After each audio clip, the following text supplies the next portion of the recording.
my doctor says, well, I told her, I said, I'm going for an inspection. She goes, oh, I'm not sure I'm supposed to tell you this or not, but I had the worst reaction to that thing. And she goes, I passed out in the bathroom and I looked up and my husband was looking over me going, what are you doing?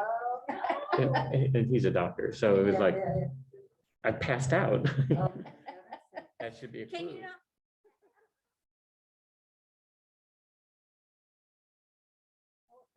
That's right. That's great.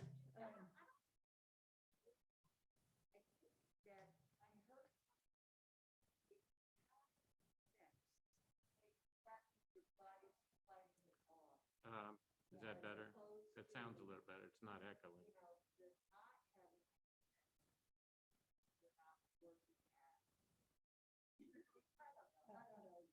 Couple of my family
but I'm making a puppet for you. A hand puppet. I guess I can see you.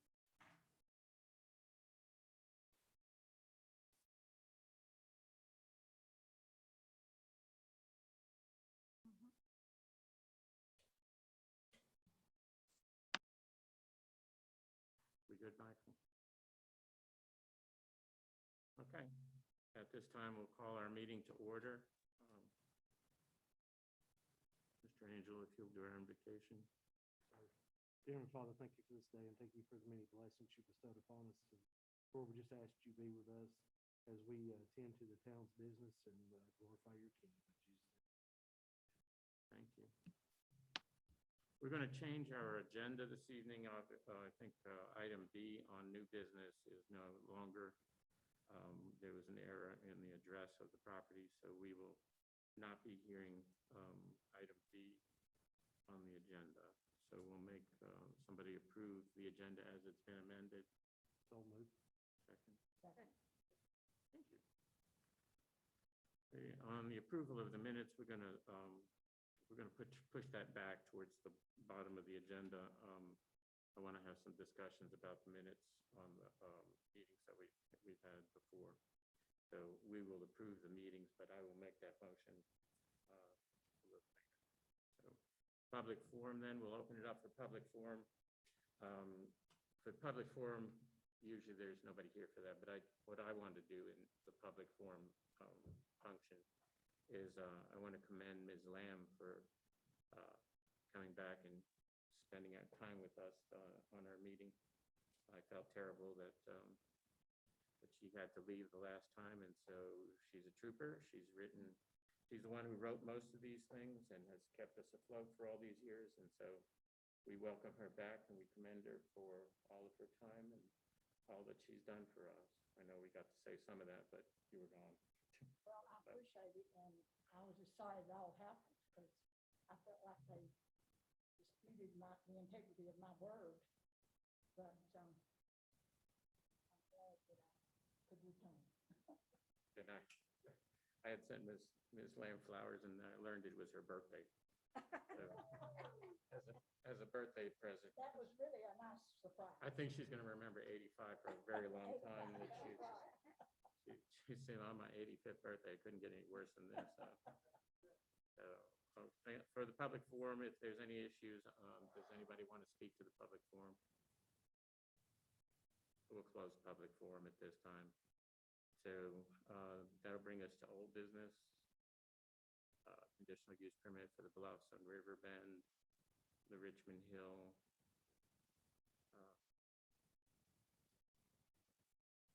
So you guys are here.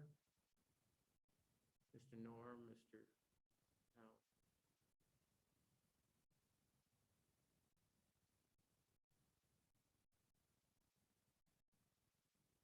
I see names.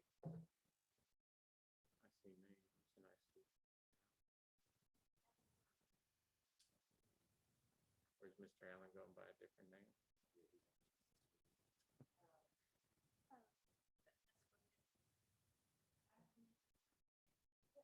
Can you confirm, Mr. Allen? Can you hear us?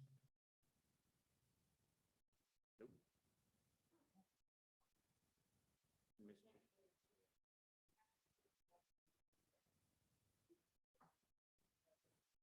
Oh, no. Yeah, it's right there at the bottom of the screen.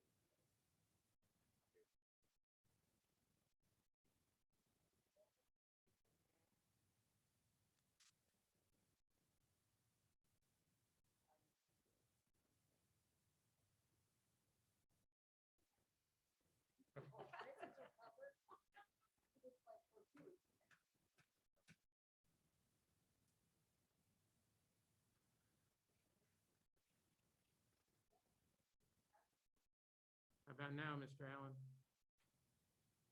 That does not look good. It was a little bit better. You there? It's a little better on our end. Can you hear me? Like a delay.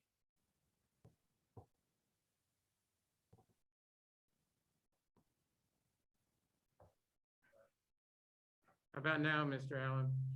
That's better. Okay, no delay here.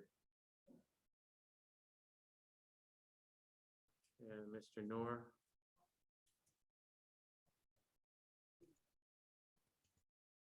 His name is there.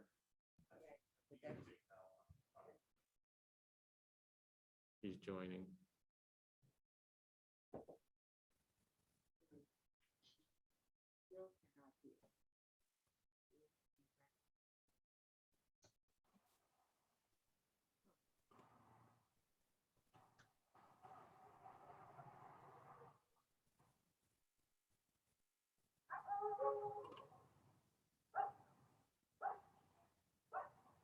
Mr. Noor, can you hear? Hardly. I've been trying to turn up my volume, but I'm having a very hard time hearing.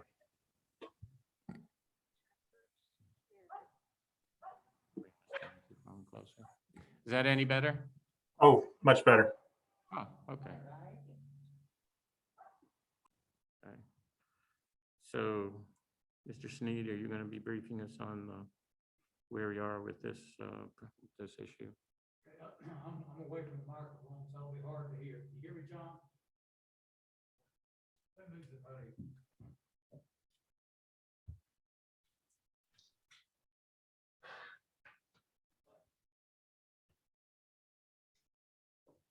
Put me in a spot without a microphone, keeps me out of trouble. Can you hear me now?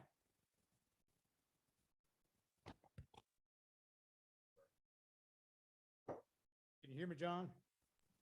A little bit. Yep. Okay, I'm gonna talk as loud as I can with hay fever. Much better. Thank you. Where we left off, as you recall, a month ago, we were probably about into our 6th hour of the hearing, when a motion was, or Mr. Allen asked that Ms. Lamb recuse herself, and she did that. At that point, we came to a standstill because you had only 5 members left here to listen to the rest of the evidence, make the decision. The problem is you've got a mix of rules that says that any hearing for a conditional use, as you have now, must be heard by 6, and those 6 that make the decision have to have been in attendance for the full hearing. We were left with 5. In the past month, I've talked with Adrian, talked with John, I've talked with Derek about ways we might work around that. There are a couple of problems here is, as a board, you have a duty, obviously, to perform your duty. And you're under an obligation, if at all possible, to find a way to complete this hearing. I think most of them would like to have a way that we complete it now and not go back to square one at some point. One of the possibilities we discussed, and we discussed over the course of the last month, is would it be possible, and of all your rules, most of these are local rules that are putting you in a bind. And because they are specific, it's hard to say that the state's law overrides some of those. But one of the proposals was we were missing a board member all along who wasn't here originally. Would that board member listen to all the videos and be given an opportunity to hear or to ask questions of any witnesses who come on before in those videos, then sit back in at the continued hearing and hear it to the end. That's probably as close as we can get to conforming to all of the rules that you're trying to comply with and have the hearing. Theoretically, if all the parties agreed that you could continue as a board of 5, and complete the hearing. The problem is that would be agreed to by the parties who are at the table, but John Noor doesn't represent all the potential people with standing And so the issue is, on any resolution we find, proceed with this. Will they, even if the parties agree, will another set of parties appear to appeal? Third is, without the agreement of the parties, you could have, back to my first plan, have a board member watch all the video, give the opportunities to ask questions and proceed with the hearing, or proceed with 5 and do that on your own ruling. I won't claim there's a whole lot of law to back up anything I'm saying. I've never been in this predicament in 42 years where we got caught where the local way out, and you have to make do. I am forced to rely on a couple of things. You are under an obligation. You can't just say, "Oh, we only have 5, we're going home." That won't work. You have a duty to find a way to get to the end. An old fellow at the School of Government, Fleming, have a fit if I called him that, but he's an old fellow. Fleming's rule of thumb was basically the rule of necessities. Is if you get at the point where you can't seat a full panel or seat a panel because of whatever the problem is, he usually was addressing conflicts. If everybody on here knows the applicant, then you have to hear it anyway. You have a duty to proceed. It's actually his rule of necessities. What a court of appeals or the Superior Court will say 6 months or a year from now, whatever process you follow, and one side or the other appeals, I don't know. We're pretty much winging it, looking at the rules, looking at our obligations as best we can. It's going to be up to this board. And like I said, I can toss out ideas. The attorneys for the parties can argue for or against any of my ideas, present you possibly with other ideas on ways to go forward. But ultimately, it's this board's decision on whether, if you can't proceed with 5, to have, do some arm wringing and get that other board member to come watch the videos, offer to buy the popcorn or something. Watch all those videos, be given the opportunity to ask questions, then proceed with the hearing with 6 at the table. Like I said, in my opinion, that's the safest route. The less safer route is to go forward with 5. A third route is if, well, obviously, if Mr. Allen withdrew his objection to Ms. Lamb being on the board and asked that she be reseated. Those are the 3 options I see, and I'd like to hear from the 2 attorneys for the parties if they have any ideas. But a month of brainstorming, that's the best I've come up with. Mr. Allen, do you? Sure. Thanks, Chair. And I think that Mr. Sneed did a good job of summarizing our options and where we were. We did have a all hands on deck meeting about a week and a half ago with Mr. Noor, as well as the planning director and zoning administrator and town manager, trying to figure out a way through this issue procedurally. Mr. Sneed is correct in that we are entitled to have the hearing, and that's what we're asking for.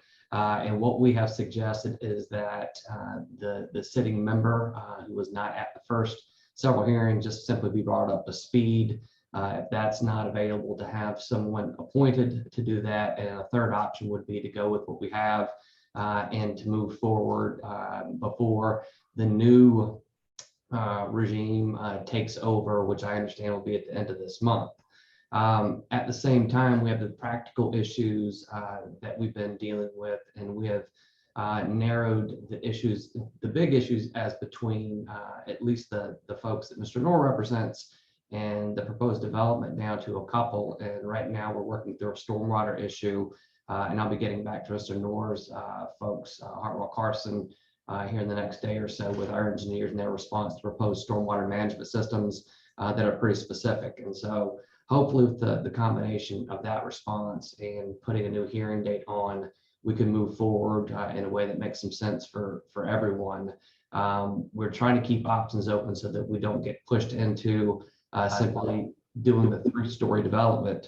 And so that we have some options to do the things that make more sense for the property, for the neighbors, for the development, for the town. Right now, I think my expectation, at least when we left our meeting a week and a half ago, was that we were coming to this hearing tonight knowing that there weren't going to be enough members, regardless of what had happened with the missing member. So we were going to be looking at a continuance situation that was going to be on the board's motion, and that a hearing date would be set. That would be sometime between now and May 18. And we simply asked to be given some notice on when that might be, so that we can make sure that we've got our folks there. In the meantime, Mr. Noor, myself, and engineers on both sides can continue to roll our sleeves up and push forward the stormwater issue to see if we can reach some resolution on that, in connection with the other conditions that have been proposed by Mr. Noor and his clients. Thank you, Mr. Allen. Mr. Noor? Yeah, I won't rehash a lot of what's already been said. I think the keys though were, I think we're all on the same page. There were not enough people today to proceed. So we had the understanding that that was not going to happen today. And that then the next question becomes, is there, was one of the original board members able to review everything and then participate going forward? My understanding is that may or may not be an option at this point. Maybe Adrian or someone else can clarify whether that board member was willing to watch all of the previous videos and then participate going forward. And then the next question becomes, I think the town is going to be disbanding and then reconstituting its Board of Adjustment come May 18th. And whether this board could have a hearing before that date, or whether the new board would continue on with this. And our request, and I want to be clear about that, is we need to have adequate time in order to prepare and make sure that make sure our experts are available for whatever date that would be, if the board was to do that between now and the 18th. Again, that would only be possible though if there was a member to step in to reach that 6. So otherwise, I think it gets kicked to the new board that'll be constituted by the town. So I think Mr. Sneed laid it out, but I don't think we can go forward tonight. One, sounds like there's agreement on that. The second question then becomes, is there a board member to step up to bring the board to 6 to hear things? And if the answer to that is yes, then is there a date between now and the 18th that works for the experts, for all the parties and the board? Kind of question 3. And if not, then it seems like it's the new board that would take this up. I don't know if Derek or Ron have different feelings on that, but it kind of seems like it's a logical way to attack these things. I would agree with everything that John just said, with the addition that if there's not a 6th person, I think consideration has to be given to whether you move forward with just 5. And I'm not saying this right or wrong, but I think that's the in that progression that John just went through. I think you have to add that one in as well. And we can foreshadow, if that was the board was going to consider that, we can, I think Mr. Allen, it appears, would be fine with that. I don't think my clients would be able to consent to that, considering it's a board rule. But, and we feel that there's Supreme Court case law out there that says that when a body has rules, it has to follow it. And there is a way to follow it in this case, either through the appointment of a new member or the bringing up of a member who had not previously participated. And nowhere are we trying to be difficult. What we're trying to avoid is a superior court or some other judge sending us all back to have to do all of this over again, because I don't think that works for anybody. No, and in that same spirit, John, the easiest thing to do, I think, is to find that 6th member. I think that 5 does work under state law, but I do agree with you that the easier, more practical thing to do is to get the 6th member in. 6th member won't do it. She's here. She's just said that she will. She doesn't feel comfortable with reviewing the information and going forward with I'm sorry. Oh, with the previous witnesses. Yeah, since she can't interview or question the previous witnesses. Well, part of the thing that we discussed was making all of the witnesses available, just for that exact purpose, is to allow her to cross-examine, question, to ask any questions that come up during the review. And getting back to what Mr. Sneed said, the board, has to come up with a way to move this thing forward. And I don't think that it's going to work to wait till the next board comes on, because I think you're going to be stuck with having to resolve these cases that this board has, because that new board is going to have different rules that apply to it all the way around. I guess conceivably, the town commissioners could appoint another alternate or member into this as a way to explore that option. And then I respect the decision of the board member to say that she doesn't feel comfortable doing that. I would never want to force someone into that, but that could be another way to do it. Or I do believe the new board, with however it's constituted with 5 members, could attack this. But it might require some rehearing of some information that's previously been heard. I think we discussed that briefly last Friday too. So, or 2 Fridays ago. So you still don't feel comfortable if they were to be interviewed on? No. Okay. Well, we got to figure out what to do with 5. Because the other alternate, Mr. Bell, we've attempted to contact him and we haven't been able to receive a response from him. He's the last alternate. So I'm afraid that we are down to the 5 of us. So you don't feel comfortable with the 5 of us, Mr. Nor, then? I can say unequivocally, I don't have authorization for my clients to consent to 5 today. So that's the first thing. So I'm not able to waive that rule or agree to consent to that rule being waived. I'll go back to what I had previously said, which is I do think commissioners have the authority to appoint members and alternates into spots. And so that may be another way to get us to 6. But I would also say that I think perhaps the best option is, since your commissioners are getting together in either a week or 2 to in this board and begin a new one, that would fix the problem as well. And so if that's the reality of what we're facing, that seems like the simplest option, because they're about to do it and they were already planning on doing so.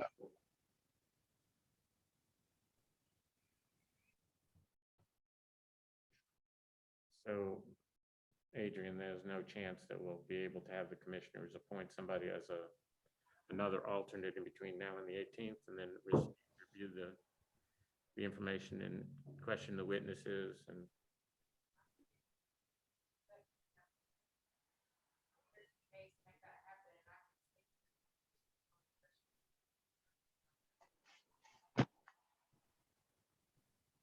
So do you want us to explore that, and then you guys get together and figure out whether or not that'll work? And if not, then we just push it past to a new board? And you can push it to the new board. I think that kind of seems like what we're looking like, unless a 6th person can be appointed. And then we take it up with the new board at the hearing date they'd like to choose. That's a viable option, I believe.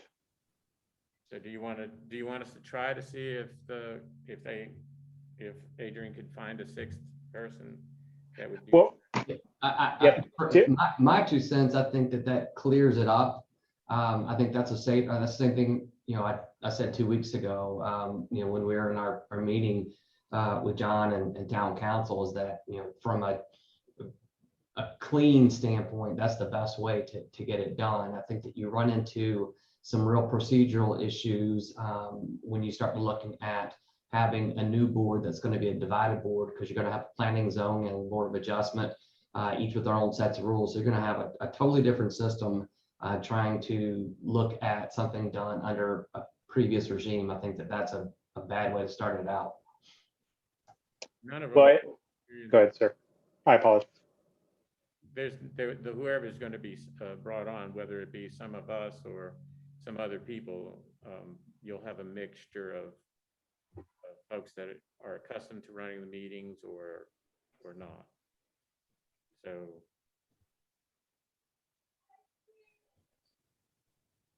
do you want us to try to go forward and see if we can find a 6th person? Yeah, yes, please. That's what we would ask. My only, and it's not that we don't necessarily want that. I think you still run into the issues of, let's say you can get a sixth person appointed. You still have to find a date between now and the 18th, and there's nothing magical about the 18th. I think we should keep that in mind. I think that's when the new board takes over. But this could go to what would normally happen in this situation because you don't have enough members for today's meeting is this would roll over to June. If there was another date the board wanted to pick, it could pick that date as well. But I don't think the board shouldn't be too worried about the 18th as a date. It's not this, magic event, I think, where everything goes, everything has to stop.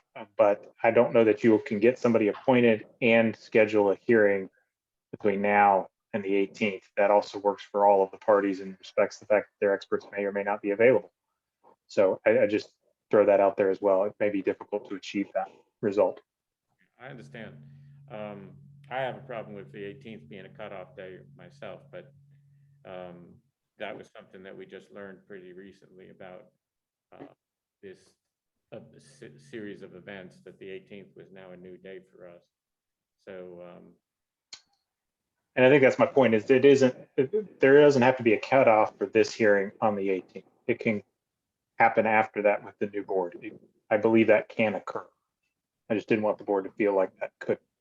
So we would push what we were scheduling for the 18th with the commissioners to their next meeting, June, and then allow our sixth member and us finish the hearing. Is that what you're saying?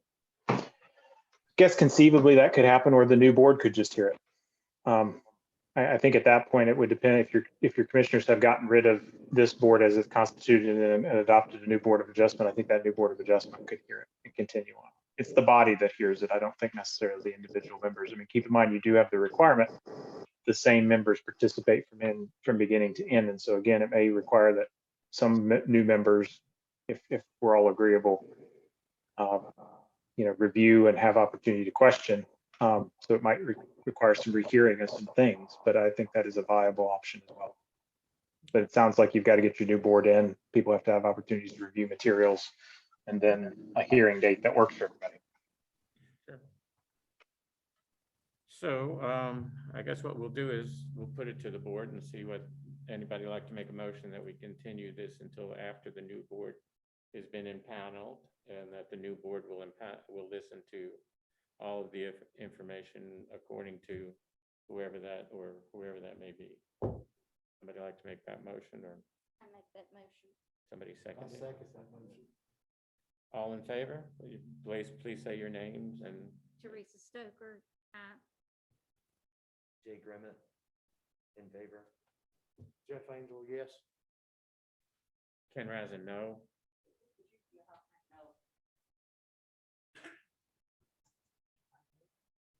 Oh yeah, she can't vote anymore.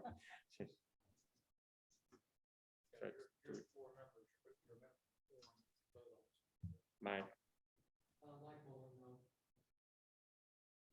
So that's 3-3. We don't want to wait till the new board comes up. Oh, no, that's not what the motion was. Yes, it was. Wait for the new Yes, it was. Actually, you gotta remember, you only have 5 here to vote on that motion. Well, she couldn't vote. she's not voting. Right. Yeah, so So let's hear the motion again. Yeah, Patricia couldn't vote on it either. yeah, you can't vote on it anyway. Oh, yeah. Oh, No, I'm sorry. okay. So, Has to be The people who are here. sure. Sure. So you got three for it and 2 no. So my motion was that we wait until a new board is appointed. Until the new board is appointed, correct? Exactly. So, but isn't there a cutoff date for when the new board is appointed? Or can this just go on and on? That's what I'm thinking. That's why I voted no, because this could, if what we're saying is we're gonna keep this board until this whole thing gets. We don't know that. That'll be up to the board, the commissioners.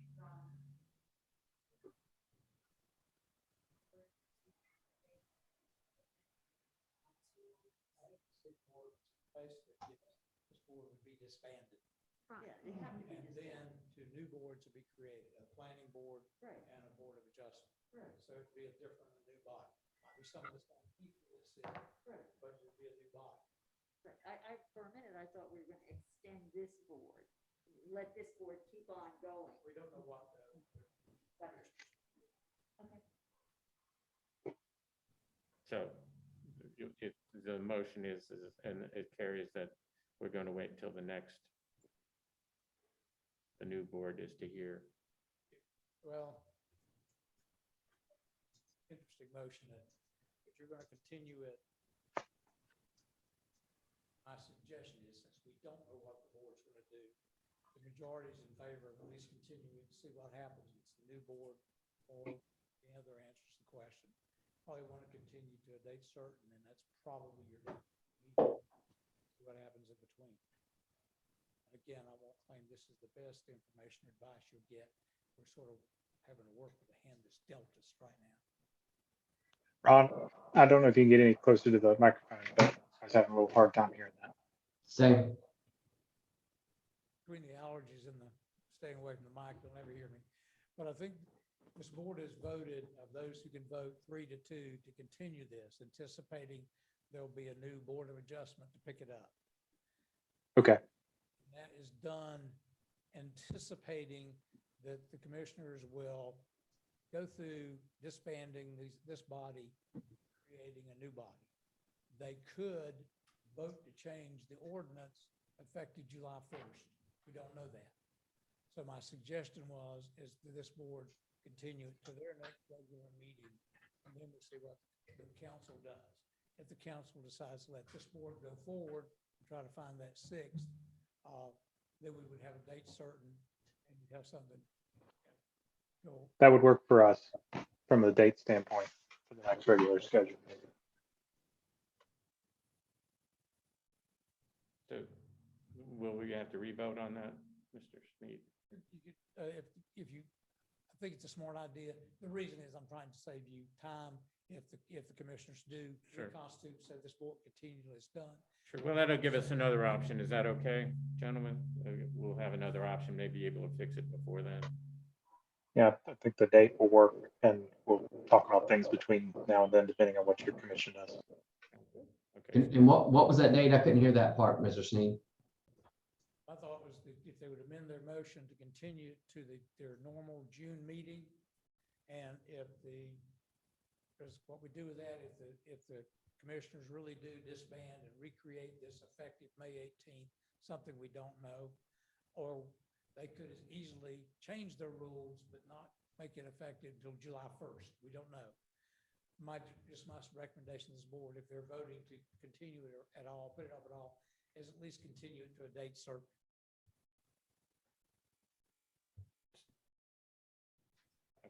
So the amended motion then would be as Mr. Sneed related it.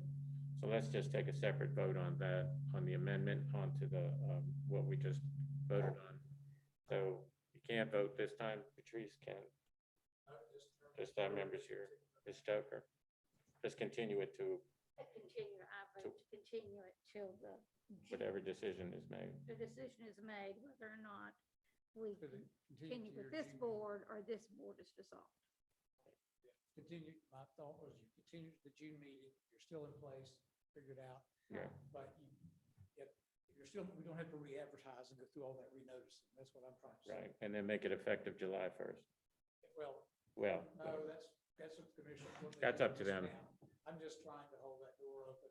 If they don't make it immediately effective, if they don't immediately appoint new boards, this board has a date they know that this will come back around to. And parties know what to plan with. If on May 18th, the commissioners say, your town board says, we're either we're not going to change it, or we're going to change it, but we're going to make the effective date down the road somewhere. gotcha. Okay, I vote for this amendment. I'm a yes to go along with this amendment. Make that continuance to June. Right, First. right. Regular meeting date. See what happens. Give us some flexibility. I'm also yes for continuing to June. Yes, for continuing until June. Right. Okay. So,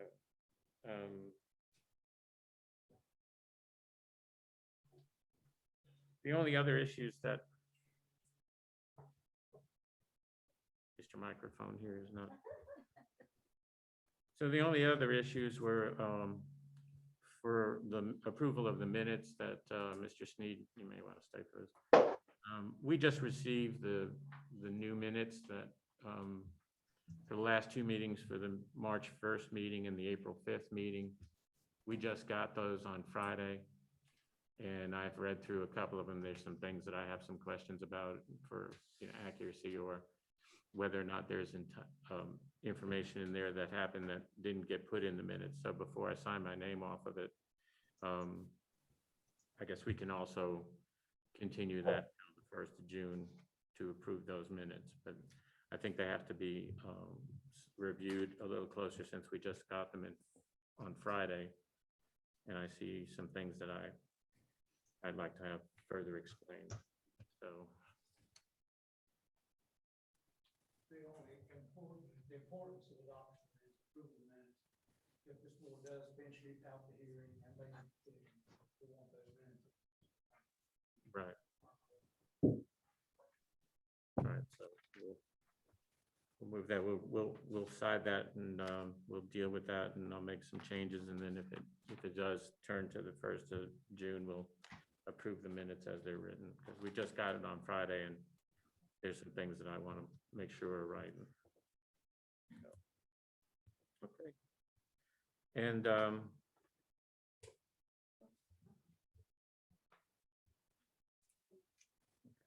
so if I'll have some other questions for Mr. Sneed after the meeting sometime, maybe tomorrow or something. I'll call. I got some concerns and some questions. So. Okay, so do we have any other business on this issue, the conditional use permit? Are there anything else that we need to be heard on? I don't think so for us. Is Mr. Justice going to be joining you, Mr. Allen? I do not know. Okay. So then we'll go on to our next bit of business, which will be our new business. Thank you, gentlemen. I don't think you want to be bored on this.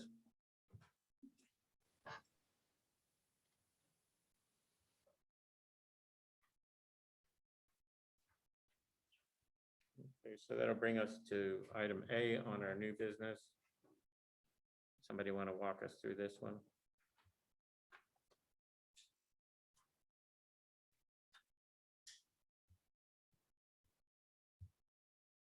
This is an application for a conditional use permit for a kennel. The address is 119 Weaverville Road. But to put it in context, it's at the intersection of Reynolds Mountain, Weaverville Road, in the Ghost Sort building, in the basement of that building, or the first floor. They're requesting a dog training / kennel facility to be located in that building, and that's a conditional use based on our ordinance. So the 7 standards that we have listed in our ordinance would apply to this request.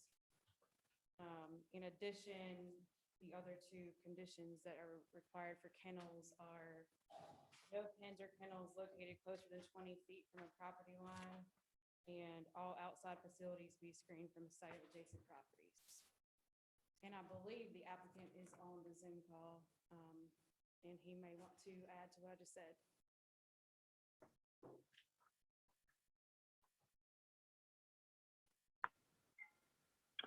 Hi, this is Miles Alexander. I'm the architect for the project. Yeah, it's mostly been explained correctly. This is the dog training facility that has, as part of their training, 7 or 8 kennels, indoor kennels that they use for overnight training, much the same way that a veterinarian has indoor kennels inside their facility. So there's nothing on the outside of the building that is used by the building or used by the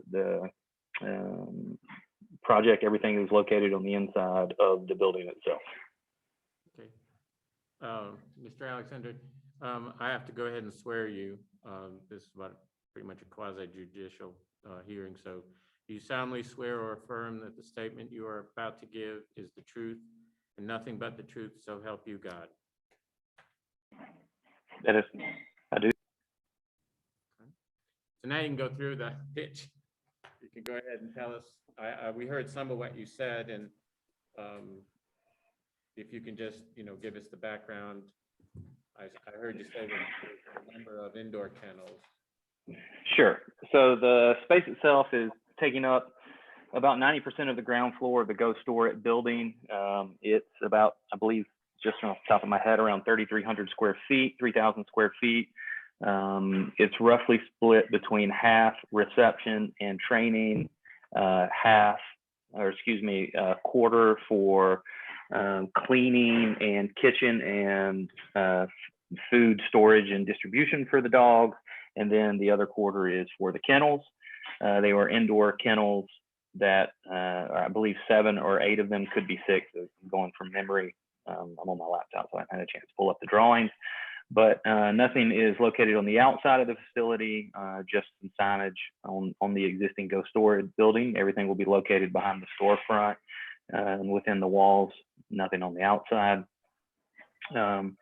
Really and truly, that's about it. The building, he has maybe 6 dogs at a time he's training, but if he does have needs to keep some overnight, he does have those kennel facilities.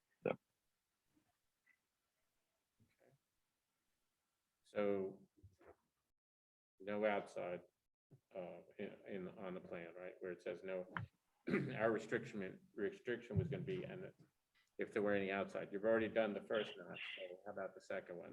You've said no outdoor kennels. Correct. No outdoor kennel.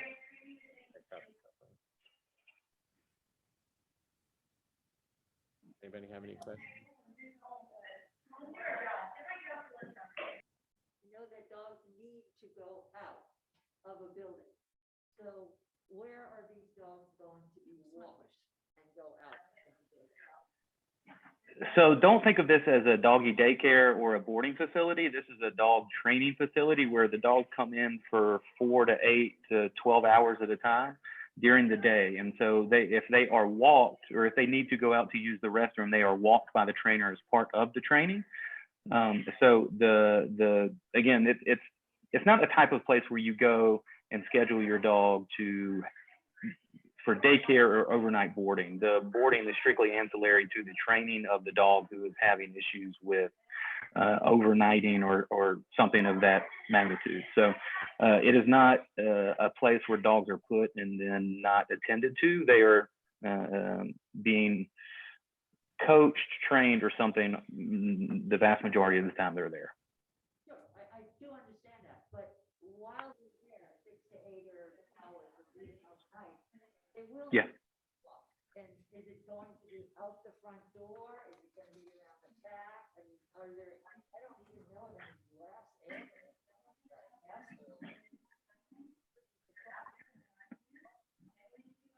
I mean, I would imagine they would use whatever access they wanted. This has 9 or 6 doors into the front of the building, and then there's a door into the hallway of the building that they then can take to upstairs to get onto the second floor to the back side of it.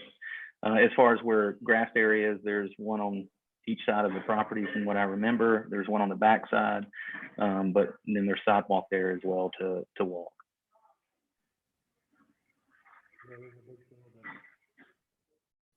Oh, there is a field. Yeah. Yeah, that's where they take all their dogs from the apartments up there at Reynolds Mount. Okay. So, So there's a place. There's a grass area. yeah. That's what I was concerned Me about. too. That's exactly Yeah, where I was yeah. going. Anybody else have any other questions for Mr. Alexander? I was just going to ask, I understand everything is basically inside.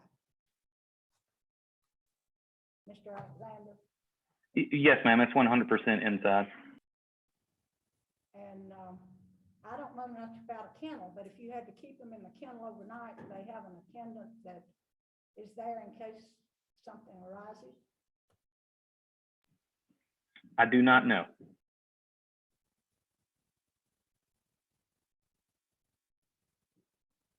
Mr. Mahler? What's the maximum carrying capacity? I don't think I mean, how many kennels? I think he has 8. He has 8 kennels. that's Mr. Alexander. The question is, the 8 kennels that are in the facility, that'll be the maximum amount of kennels allowed. Correct. The type of kennels they use have to be permanently installed with floor drains and water supply. So, and they require a certain amount of clearance around them. And my client also doesn't like them to be visually connected so that dogs can't see each other to get aggravated. So yes, 8 is the maximum amount they can put in that space. Initially, they're starting with 6, 2 or 4 expansion should the model be successful. So even during the day, the maximum capacity is 8 animals. So during the day, the most it would have, it would be 8 animals, correct? I- 6 in the beginning, it wouldn't be as much as 8. I would be hesitant to tell you a maximum occupant load of dogs. I don't know how he trains, and I don't know. I can just tell you that we have 8 kennels planned as a maximum amount put in that space, and those would be the maximum amount boarding. It's a single kennel, single dog per kennel. So I know he has 3 employees, so I do not know how many at one time that he would have in that space. Talking about 8 kennels overnight. Overnight, but he might have more dogs. Yeah, might have more dogs during the day. Sue, you have that answered, right, Mr. Alexander?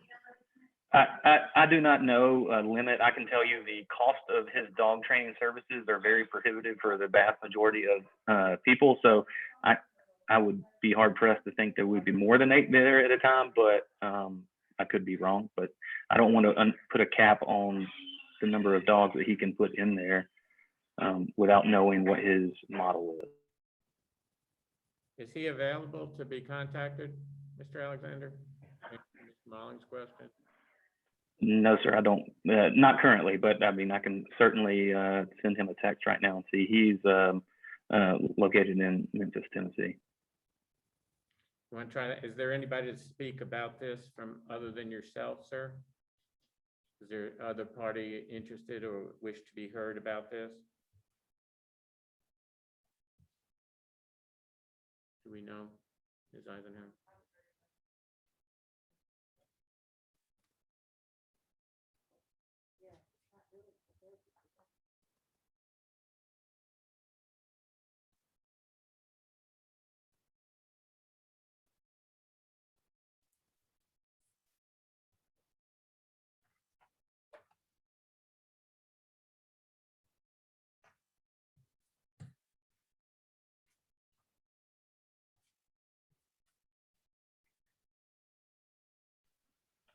He said he would have a maximum of 16 dogs.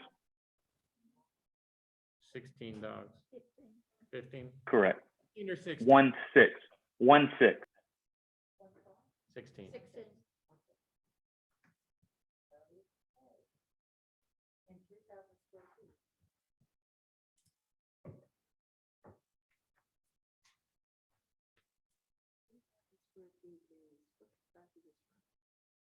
Yeah, I think it's all of that space except for that one end. Yeah, it's So all it's that the whole underneath. Whole Uh-huh. downstairs area except for that one. I guess that's where you lease or do your storage business. Correct. That is the leasing office. Everything else but it.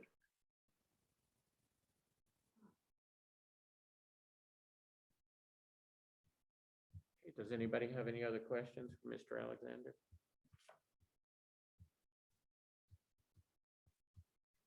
Before we take our vote, Ms. Eisenhower, thank you for changing our worksheet here that we have. You've updated it from the last one that we had where you've now made them go along with our conditional use items. So would somebody like to make a motion that we approve this project?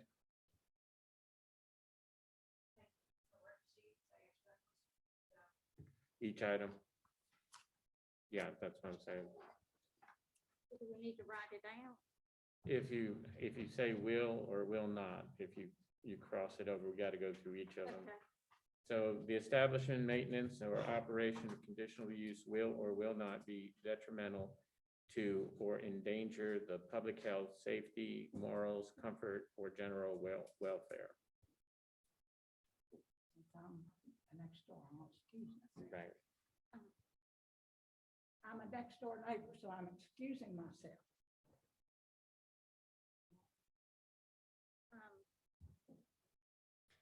Well, my concern is that it will with all those dogs and the smell and all of that, and 16 dogs to take up on that hill and all of the other.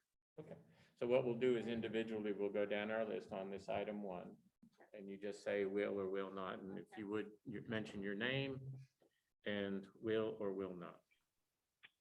Can I address the HVAC and the smell issue real quick, since it seems to be maybe something? I'm sorry, Mr. Alexander, we didn't hear all that. The HVAC system designed for the space, per the North Carolina Mechanical Code for kennel areas, is required a much more robust air circulation and filtration system than a standard office building in its requirements for makeup air and air exchanges in the space. Which means that the mechanical system is designed to accommodate the usage type. So he's saying that the interior of it will be set up for air exchange and all that area, but you folks are considering outside the facility in the play and area. So if we just go individually, if you feel comfortable, we can go down each one and you can let us know. So you have to say your name and will or will not, Patricia. Yeah. I think it will not. Ms. Stoker. I'm still thinking. Okay, take your time. Take your time. We get paid by the hour. I think it will diminish and impair property values. Oh, Okay. I'm sorry. So that's what I meant to say. So it will. Yeah, I think it will. Okay, so you've changed yours to will. Yeah. That's Stacy for my shot. That's okay. That's all right. And so, It will. okay. And I think it will not on this particular issue. Jay? This is number 2? 1. Number 1. Oh, Still number on 1 is, Oh, I thought we were doing it 2. will not be detrimental to public No, health, we're still on safety, 1. morals, or comfort. Okay, let's hold on a second. This is item 1. We haven't gone to 2 yet. Item 1. Patricia, you say it will? I think it will. And Ms. Stoker? Okay, Ms. Stoker? Stoker says will. Okay. I say will not. Jay? Grimmett says will not. Jeff Angel says will not. Okay, so on that one will carry as a will not.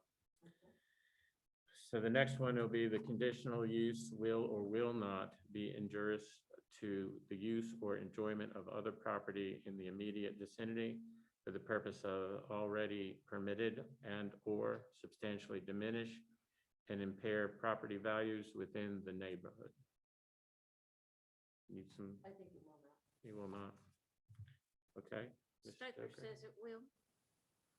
Will? Okay. I will say will not. Jake Grimmett says will not. Jeff Angel says will not.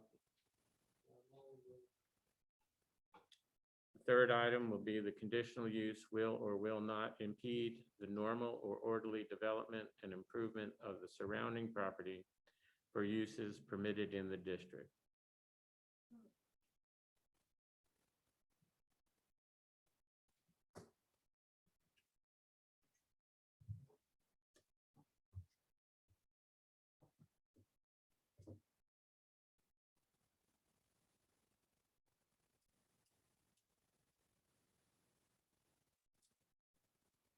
I say will not. Ms. Stoker? I'm going to stick with will. Okay. I say will not. Grimmett will not. Jeff Angel will not.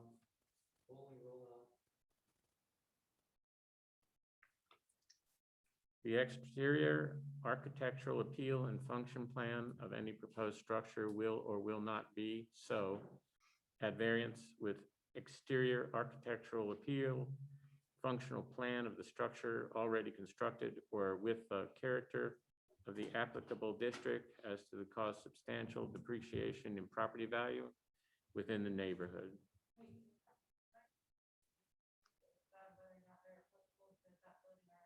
It's already finished, but that's what I'm saying. Unless he wants to change the rest of it, so, Which is not going to. right. So that one is really not applicable. Right. So do we all agree that it would be non-applicable since the structure is already, Mike? So I think that's unanimous with it not being applicable.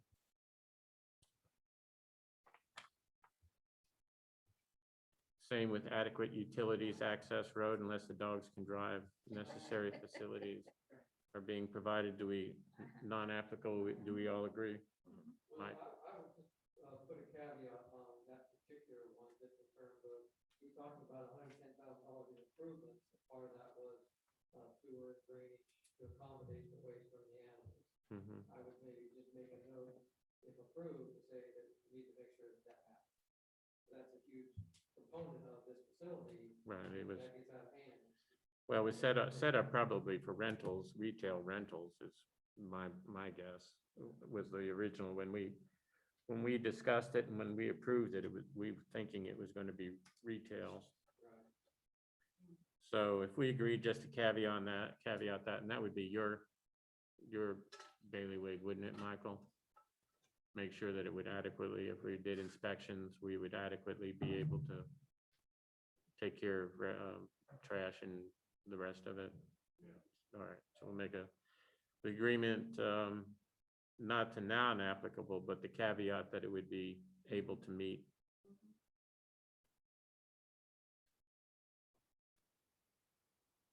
And the other one is adequate measures have or have not taken egress that's minimize traffic or congestion. Like I said, can they drive? So do we agree that that would be non-applicable in this application, Mike? So in doing the math, it appears that it has carried. When we talked about, when he brought up how many people are gonna be, how many dogs will be in there, and he said up to 16.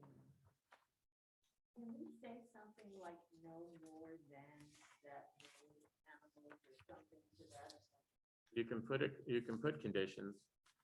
You can make specific. You can add conditions if you want to. You can make any reasonable accommodation or requirement of the owner. But some of them are there for just training during the day. No, he said 16, like maximum during the day. Right. But that includes the borders. Is that correct, Mr. Alexander? That includes the borders, the 16 good point. number, That's a good point. includes the dogs that are boarding there. Correct. It would not be 16 and an additional 8 that would be boarding. His answer is that they have a board and train program where a dog who is being boarded has to be in the training program. There is no daycare and no general board.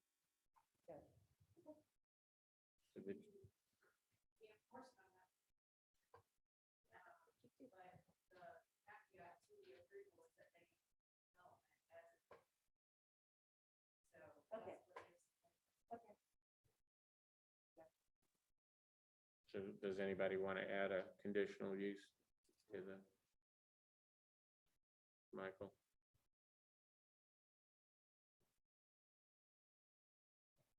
So just take a vote for just to culminate what everybody said will and will not. So if you just say your name, Patrice, for it. Just say my name? Yeah. Okay, for. Oh, for the whole thing? Yeah. Yeah, I'm sorry. Based on all of our computations, the wills, the will nots. Yeah, I would say, yes. I Okay, would say I'm for it. okay. Teresa Stoker, no. Ken Raza, yes, approved. Jake Grimmett, yes. Jeff Angel, yes. Okay, so with the motion to approve is granted, Mr. Alexander. Thank you, everyone, for the time. Thank you.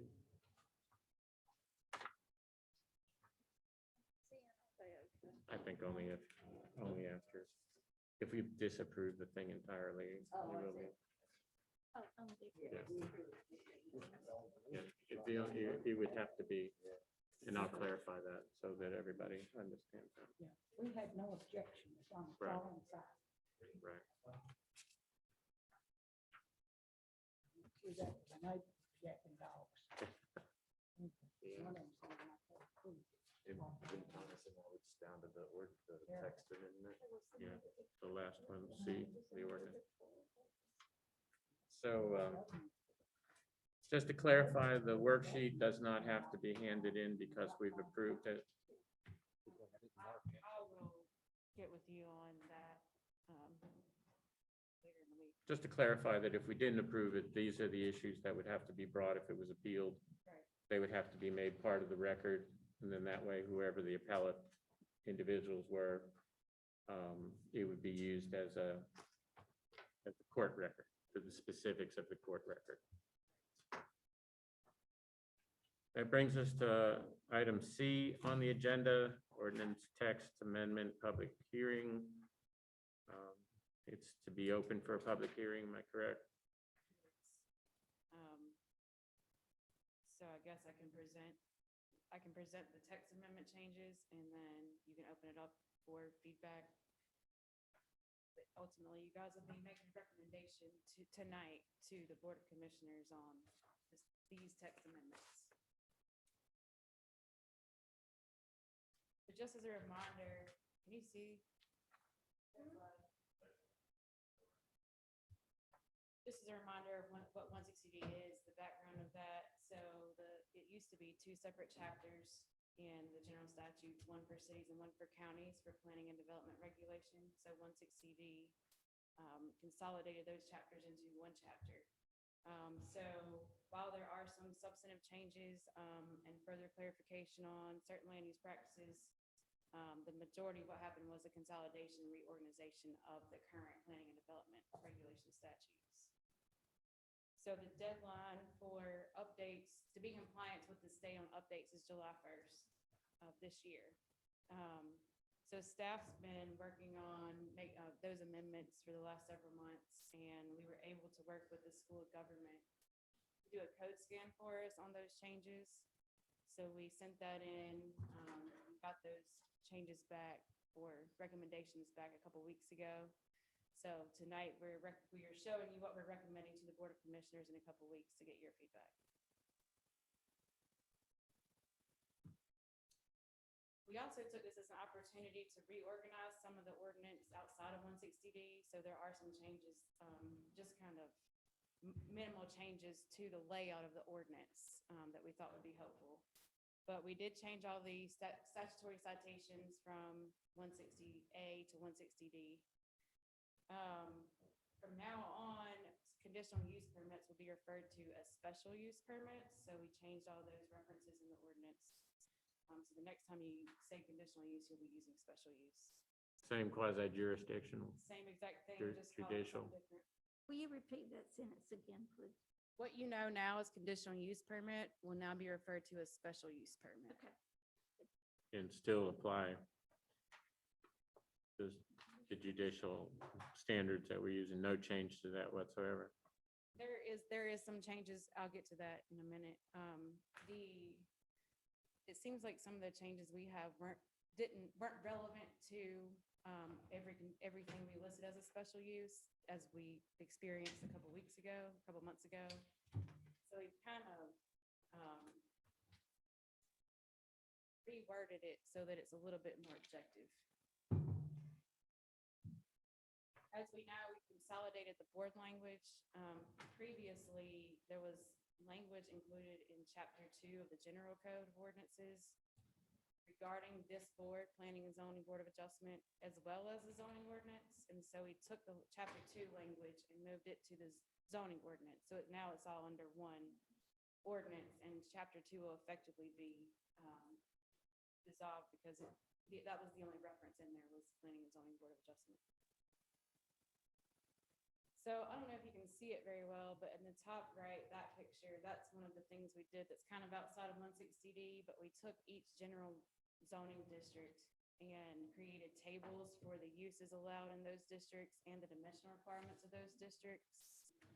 So that it's more user friendly and kind of easier to understand. Before we had that big permitted uses table that was kind of hard to decipher.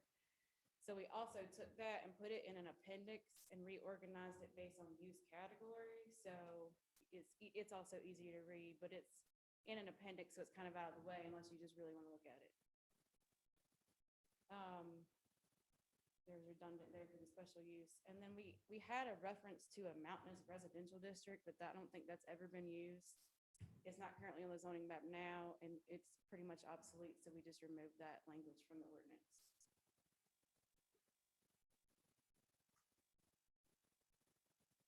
So definitions, we had a lot of definitions in our ordinance that were not relevant to the zoning ordinance or obsolete. So we cleaned that up. We removed definitions that we didn't need, and we added definitions for as many of the permitted uses that we have listed and other items in the ordinance as we could find. And we'll continue to update those. But in response to 160D, one of the things that it required was that our definition of building, dwelling, and dwelling unit be consistent with statute language. So we changed that to verbatim what the statute says. And then just to point out another 160D change, we added a definition of familial relationship close in response to the fraud and conflict of interest standards, also part of 160D. And what do I mean by that? So we've added 3 provisions to the ordinance for each planning board and the board of adjustment, as well as planning staff regarding the fraud and conflict of interest standards. So previously, there was a conflict of interest if there was a readily identifiable financial impact to the person making the decision. But that's been broadened to also include a conflict of interest with a close familial business or other association relationship. So we've added that language to the ordinance again for all 3 groups.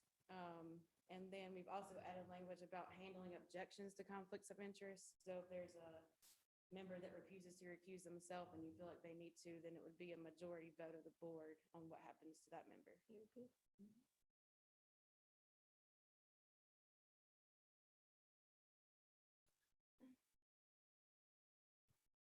So under administration section, we've added a couple things there. We've added a provision on permit choice rules. We would have to follow that whether it was in our ordinance or not, but it's kind of a cheat sheet for staff to go down and remember that's a thing. So permit choice rule is if an applicant submits an application and the rules change before a decision is made on that application, they can choose which rules apply. And so once that's triggered, it lasts for 18 months. So we've just added that statutory provision to our local ordinance. We've also defined site plan and what site plan requirements are for certain approvals, conditional zoning, special use permits, the things that we would require a site plan for. We now say what needs to be on that site plan. We added a completeness review clause.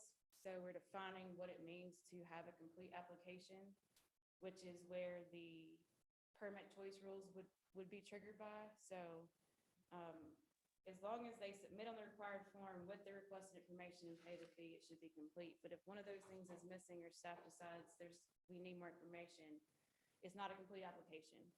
And so there's a timeline defined on how long the developer or applicant or whoever it is would have to amend that plan before it would void out and they would have to start the process over. And then we've added a clause on site-specific vesting plans for conditional zoning approvals, which I'll get to in a minute, conditional zoning, what that means. special use permits and subdivision plats. So those would be vested for 2 years, based on our ordinance. Generally, a zoning permit lasts for 1 year, so this would give them 2 years to get their project started.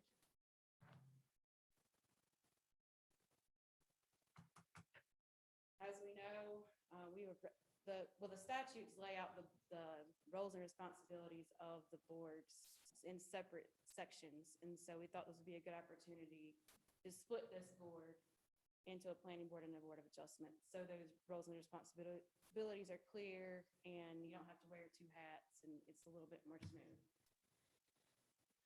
So the planning board is an advisory board. They're going to make recommendations to the board of commissioners on plan changes, on rezoning applications, subdivision plats, be a citizen facilitation group for planning purposes. Board of Adjustment is the quasi judicial body. All they're going to hear is special use permits, variance applications, and appeals. So they're more of the structured, standardized court-like group. So each board will have 5 members with 2 alternates. And we know that the recommendation of that's coming tonight, and that will go to the Board of Commissioners on May 18th.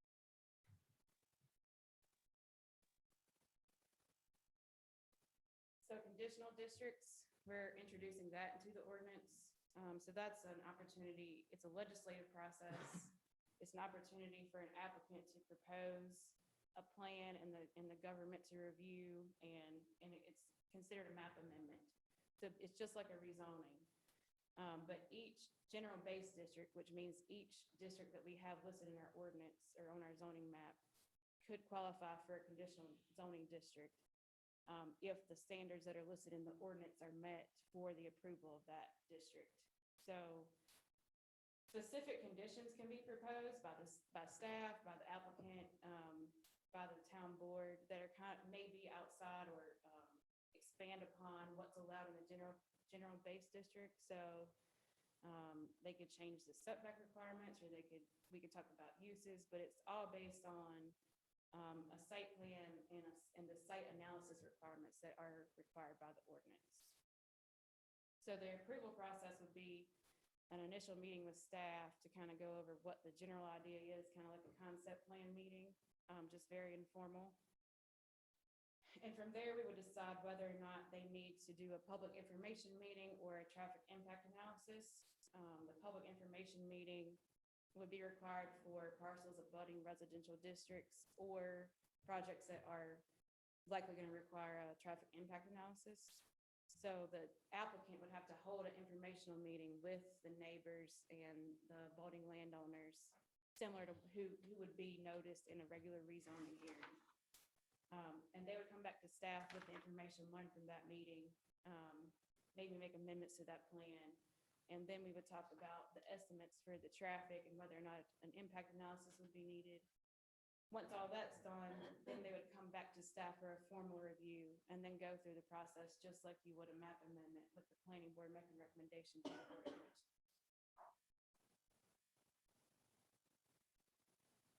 We're also introducing development agreements. So these are for long-term, large-scale developments, multi-phases. The vested rights for these developments is made in the development agreement. So it's a negotiation between the developer and the town board. All the proposals have to meet local, state, federal requirements. So they have to meet the building code and stormwater and all that fun stuff. The agreement is really just a document that lays out what has to be met for that development to be approved. So the agreement might list the land use intensities, the heights, the setbacks, the uses, the whatever it is the board and the developer agree upon. So there would be a master plan submittal required with this, but the details would be in the agreement. And again, it would be the same approval process as a map amendment. So it would be planning board recommendation to Board of Commissioners.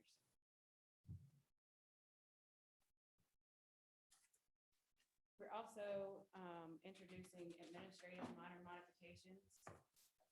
So this allows staff to make minor changes to site plans that were already approved under a conditional zoning district for a special use permit. So it's very specific on what that can be. So it could be minor site design modifications. So it could be a slight building layout change or a slight road configuration change. But there's 4 areas that are specific, and the only areas that we would be able to modify without a change to the plan having to come back through the whole formal process. So for parking requirements, we can allow a change in up to 5 spaces or 20%. Setback requirements, we can adjust up to 24 inches or 10%. Building floor areas, we can adjust up to 20%, and building heights, we can adjust up to 10%. Outside of that, the applicant would have to come back through the formal process. And again, it's only for conditional zoning and special use permits. So now we're kind of getting into the subdivision ordinance and performance guarantees. So those are the agreements that can be made when a developer wants to get a final plat signed off on, but they haven't made all the infrastructure improvements. They can provide a performance guarantee in the form of a surety bond or a letter of credit or cash. So there's some minor changes to how that works in 160D that we added to the ordinance. So the subdivider gets to pick which type of guarantee they want to provide, be it a surety bond or a letter of credit or a mixture of both. The amount can exceed 125% of the estimated project cost. But we wanted to make sure it covers that cost. So we added that language. We added language about the release of the guarantee. So it's released when the work is done based on approval by the Board of Commissioners. But it may be extended or new security issued if that's what they decide to do. The thing that 160D did is make this explicit authority, not just for subdivision approvals, but also for zoning approvals. So we've referenced the process and requirements for the performance guarantees to be applicable to zoning approvals as well.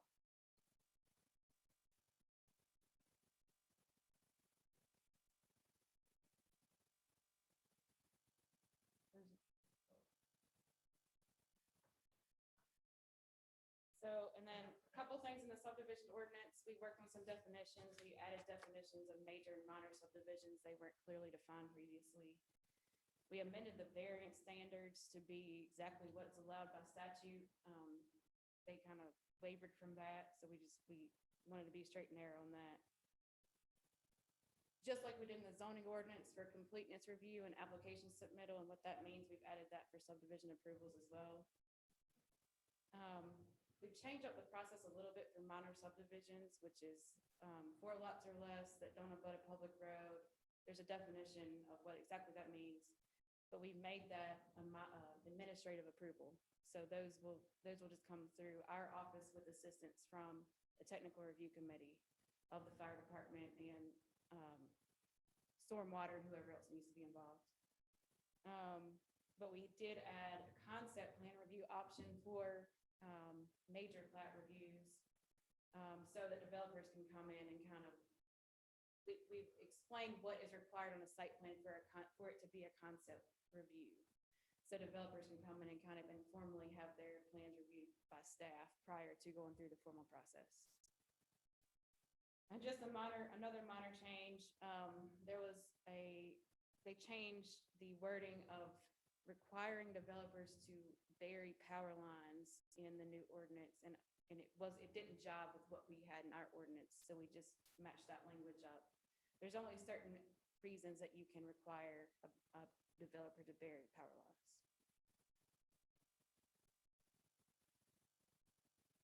And with that, do you have any questions? Yeah. You would consider this to be an important issue, right? That this whole, the adaptation, all of the changes, you would consider those to be important. Well, it has to be adopted by July 1st. So Right, right. I understand what you're saying, but my concern is we just got the packets on Friday, and as you're going through the slides, on our packet, all the little letters, a little hard to read, general reorganization, all that. So we had, what I'm trying to get at is you've never really discussed it with the board before. Tonight is our issue. We received our packet on Friday. We're supposed to make recommendations to the commissioners on all of this, but we just got it on Friday and we're just watching the PowerPoint presentation. Are these changes mandatory from the state? Well, we have a July 1st deadline, which is part of the reason that we haven't had time to sit down and go through each section of the ordinance because I'm on a deadline. I've mentioned to you what's happening with the 160D stuff a couple times, so I apologize you didn't get it before today, but I'm doing the best I can to get this done before July 1st. I've had the school government review it. As I mentioned, it's really not substantive changes, it's procedural approval processes.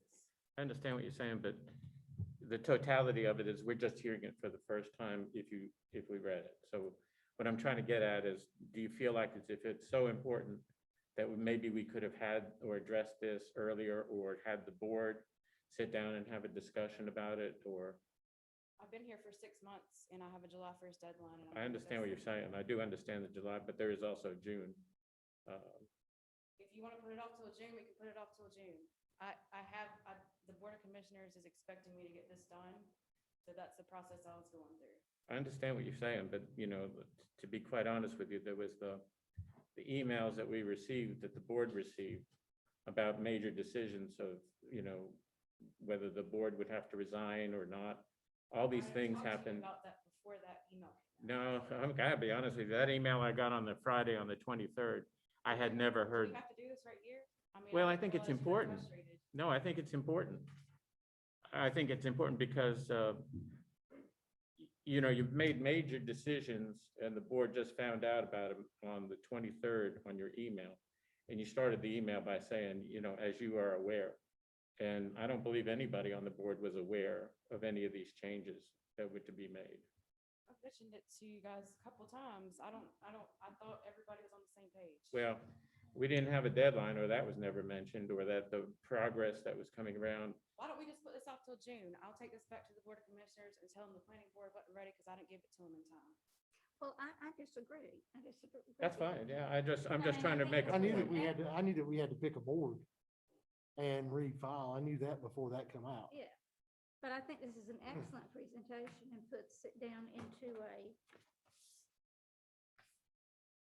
all the ins and outs of the changes. I understand that part, but we can't we don't have any input. We're just seeing it for the first time. We're gonna make a decision. We're gonna recommend it to the aldermen. They're gonna make a decision, and we're seeing it for the first time. But the School of Chapel Hill. I understand that, but it's the first time we're hearing it. And if you want to sign your name to it, it's different. But it's Well, my, after this presentation, I would certainly sign my name. sure, to it. sure. That's your opinion. That's what everybody has an ability to do. I'm just saying that the timelines here in the last little bit are somewhat disturbing.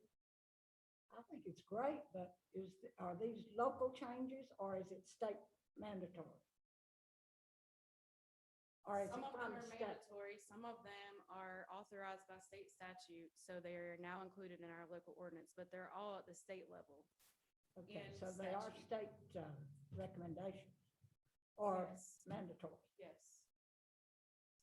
And basically what you did was, part of what you did was to streamline and to redefine and to make it easier for us and for anyone to be able to look at the information, whether it's the subdivision or the zoning and planning, and understand it better. Right? I mean, that's part of what. That's what I tried to do. Yeah, That yeah, was all I was exactly. focused on was the procedure. I mean, what the state statute has authorized us to include in our ordinance. That's what I did. I've presented to you what the changes are. If you don't feel comfortable making them tonight, we can put it off till June, and I'll let the Board of Commissioners know we're putting it off till June. The one thing that I would have questions about is on the list of permitted uses. Because I feel like sometimes some of those need to be revised.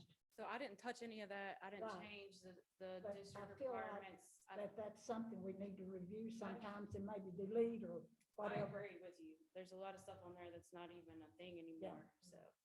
And um, some after we've seen the practice, it isn't good to be close to residential or something or other that's, So once we get this ordinance adopted, no matter what happens with the board, the next thing I want to do is work on those things with the planning board or this board, if the Board of Commissioners decides not to split it, whatever it is. The next step is to work on those nuts and bolts zoning decisions, zoning practices, concepts. See, everybody gets to say their thing. I'm just concerned about the timeline that we've gone through. You know, that if you're gonna make a decision about something, this is important. I just asked that. And the decisions we're about to make are in the PowerPoint presentation that we just received. I understand. So when we get the packet on Friday, it would have been nice if we might have gotten the packet a little bit earlier so that maybe we could have asked the questions before. But like I said, I've got my paperwork here, and then I have issues, or I have things listed in the PowerPoint presentation that I can't read. General reorganization. I can't read that. I mean, what you have, I didn't realize it was that much of a problem for you, Ken, until right this moment. I wish you would have told me before the meeting, and I understand that you don't think you got it in time. If you don't want to vote for it, you don't have to. well, that's true. I do have that right to do that, and everybody else on the board has their right to do what they're gonna do. I'm just telling you what my concern is. It's my name that goes on the bottom of that sheet of paper. That's fine. And I have some, I have some concerns. I mean, I met with the mayor for about 2 hours after I got back. I had some questions that I thought would be good to answer, like who made the decision to dissolve the board, that was a requirement. It's not in any of this stuff. It would be what happens if they split the boards. This board would. I understand, but the timeline for resignations and getting a letter, with, Again, I thought we were on, I've told you this for a couple months now. I thought everybody was aware that was the plan. I know I'll talk to you about it. And again, can we not do this right here? If you need to talk to me about something, can we have a meeting about it and your issues with me or what you're not getting or are getting? I just want to know if you're going to be able to make a recommendation to the Board of Commissioners tonight. Or we if you're take a gonna let it vote. We're go. gonna take a vote. Okay. I'm just telling you what my concerns, because I'll have to sign off on it. Now, if the board votes for it, then I'll still sign it. I'm telling you what my objections are. I don't make decisions unless I have information. I just got the information on Friday. I couldn't go through all of it to read because of the writing on it. I understand. And I've just heard the PowerPoint presentation. I don't think there's anything wrong with what you're saying. And talking about after the PowerPoint presentation, my concern is I didn't get it until Friday, and now we're hearing it for the first time. I Doesn't give us understand. a chance to basically go out and make recommendations. Ms. Lamb had some concerns. I'm sure some other folks might have some concerns there if they want to voice them. Why don't we ask them if they have concerns? Sure. I mean, that's up to them to ask. They've already said what they thought.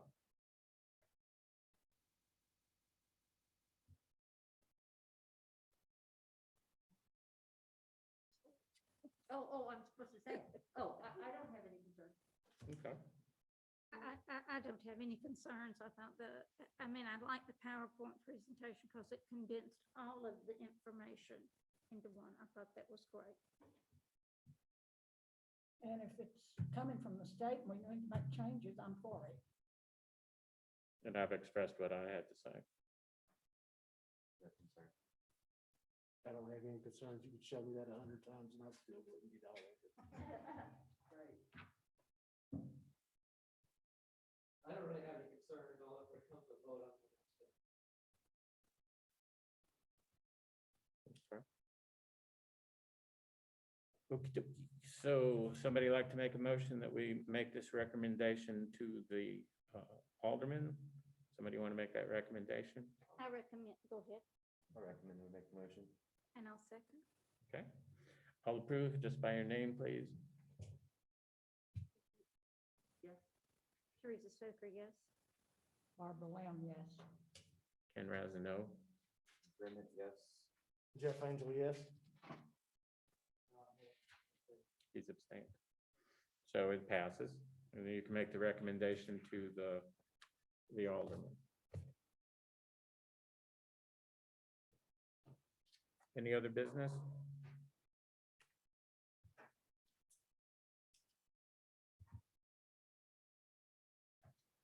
So these are theirs. Any other business?